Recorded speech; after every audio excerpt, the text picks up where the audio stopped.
घर में वापस आई खुशियां। नमस्कार, न्यूज़ फर्निचर देख रहे हैं आप और मैं हूं सान्या आपके साथ। लालू की लाडली यानी कि रोहिणी आचार्य ने एक बार फिर से अपनी बातें सोशल मीडिया पर शेयर की है और इन्होंने अपनी खुशी जताई है। इस बार हर बार तो वो अपनी बीती बताती थी, दुख बताती थी, उनको कितना कुछ सहना पड़ा, वो सारी बातें बताती थी। लेकिन इस बार उनके घर में खुशियां आई हैं और खुशियां जो है उनके बेटे के रूप में आई है। आपको बता दें कि उनके बेटे को मिलिट्री ट्रेनिंग के लिए जाना है और उसकी तस्वीरें उन्होंने शेयर की है। उसके साथ ही साथ उन्होंने बताया है अपनी बातें, जरा हम उसके बारे में विस्तार से बताते हैं। राष्ट्रीय जनता दल के सुप्रीमो और बिहार के पूर्व मुख्यमंत्री लालू प्रसाद यादव के परिवार में पिछले कुछ वक्त से शायद सब कुछ ठीक नहीं है। पहले लालू यादव ने खुद अपने बड़े बेटे तेज प्रताप यादव को परिवार और पार्टी से निकाला था। इसके बाद बिहार चुनाव के परिणाम आने और राजद की करारी हार के बाद बेटी रोहिणी आचार्य ने भी पार्टी पर सवाल उठाए थे। रोहिणी आचार्य ने आरोप लगाया था कि उन पर चप्पल से हमला किया गया और घर से निकाल दिया गया था। रोती हुई रोहिणी आचार्य ने तेजस्वी यादव और संजय यादव का नाम भी लिया था। लेकिन अब रोहिणी आचार्य के घर खुशी आई है। रोहिणी ने अपनी बात सोशल मीडिया पर शेयर की है। दरअसल रोहिणी आचार्य ने अपने बेटे के मिलिट्री ट्रेनिंग के लिए जाते वक्त की कुछ तस्वीरें जो हैं वो शेयर की हैं और उन्हें जीवन में सफलता का संदेश भी दिया है। रोहिणी ने लिखा, आज मेरा दिल गर्व से भरा हुआ है। आज अपनी प्री यूनिवर्सिटी की पढ़ाई पूरी करने के बाद 18 साल की उम्र में हमारा बड़ा बेटा आदित्य 2 साल की बेसिक मिलिट्री ट्रेनिंग के लिए निकल गया है।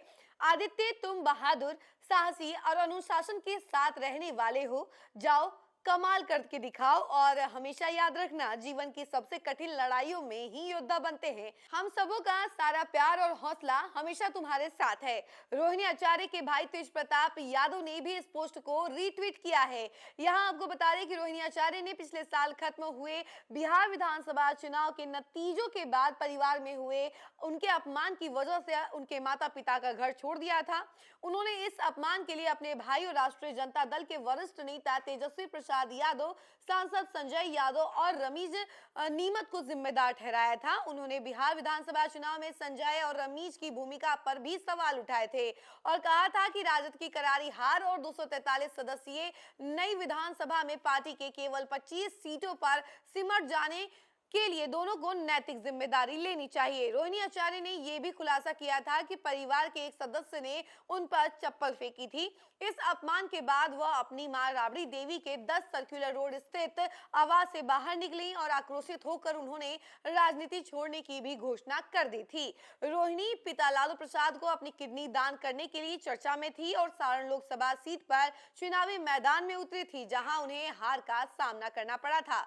तो देखा आपने कि किस तरीके से रोहिणी आचार्य के घर में एक बार फिर से खुशियां आई हैं उनके बेटे के रूप में, क्योंकि उनका बेटा जो है, उनका बड़ा बेटा आदित्य, वो बेसिक मिलिट्री ट्रेनिंग के लिए जा रहा है। उसकी तस्वीरें उन्होंने शेयर की हैं और इन तस्वीरों को रीट्वीट करके शेयर किया है तेज प्रताप यादव ने। आपको तो पता ही है कि तेज प्रताप यादव रोहिणी आचार्य से काफी कनेक्टेड हैं। इसके जरिए उन्होंने ये भी बता दिया है कि वो अपने भांजे से कितने कनेक्टेड हैं और कितना प्यार करते हैं। उन्होंने रीशेयर भी किया है और इसी के तरह से एक बार फिर से उनके घर में खुशियां आ गई हैं और कहा यह जा रहा है कि इतना अपमान के बाद, इतने दुख भरे माहौल के बाद एक बार फिर से उनके घर में खुशियां आई हैं। इस खबर फिलहाल के लिए इतना ही। ऐसी तमाम अपडेट के लिए जुड़े रहें हमसे और देखते रहें न्यूज़ फर्निचर। धन्यवाद।